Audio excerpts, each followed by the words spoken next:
الفضل الوفي أما ترى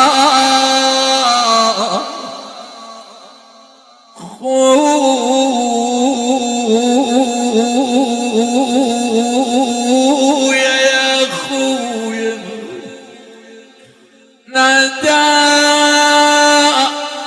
أبا الفضل الوفي أما ترى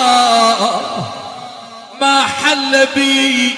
مذ غبت بعد بنيني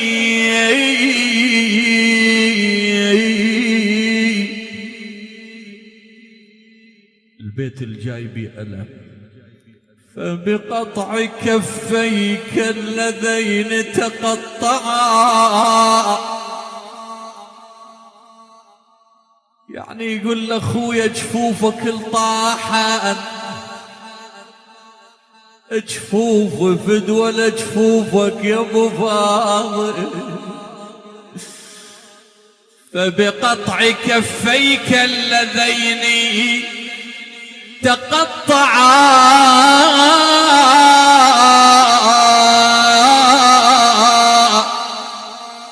قطعت شمالي في الوغى ويميني من للعقيلة اندعت يا كافلي يا ويل يا ابو فاضل من للعقيلة اندعت يا كافلي قم فالعدا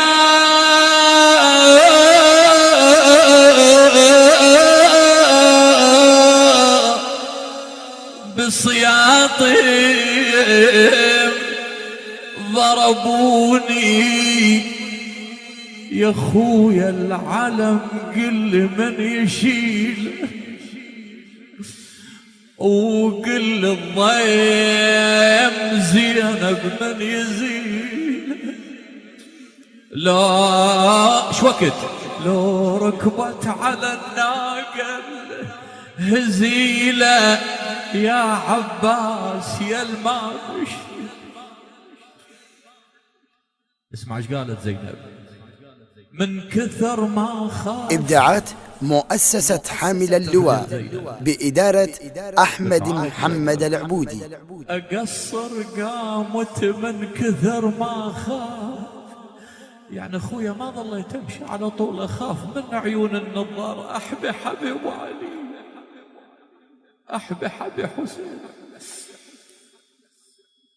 أقصر قامت من كثر ما خاف يعرفوني وظل بالعين انشاف يا ابو الوجدان والغيرة والانصاف المثل بهيج حيرة شلون تنعاف ولو حيل الضعن يا الكافل خلافك ولو حيل ولا شوفن إلك ياره ولا حال خويا لا صوت البقع عندي ولا حيل بكثر ما حشمت بالغاضر يا خويا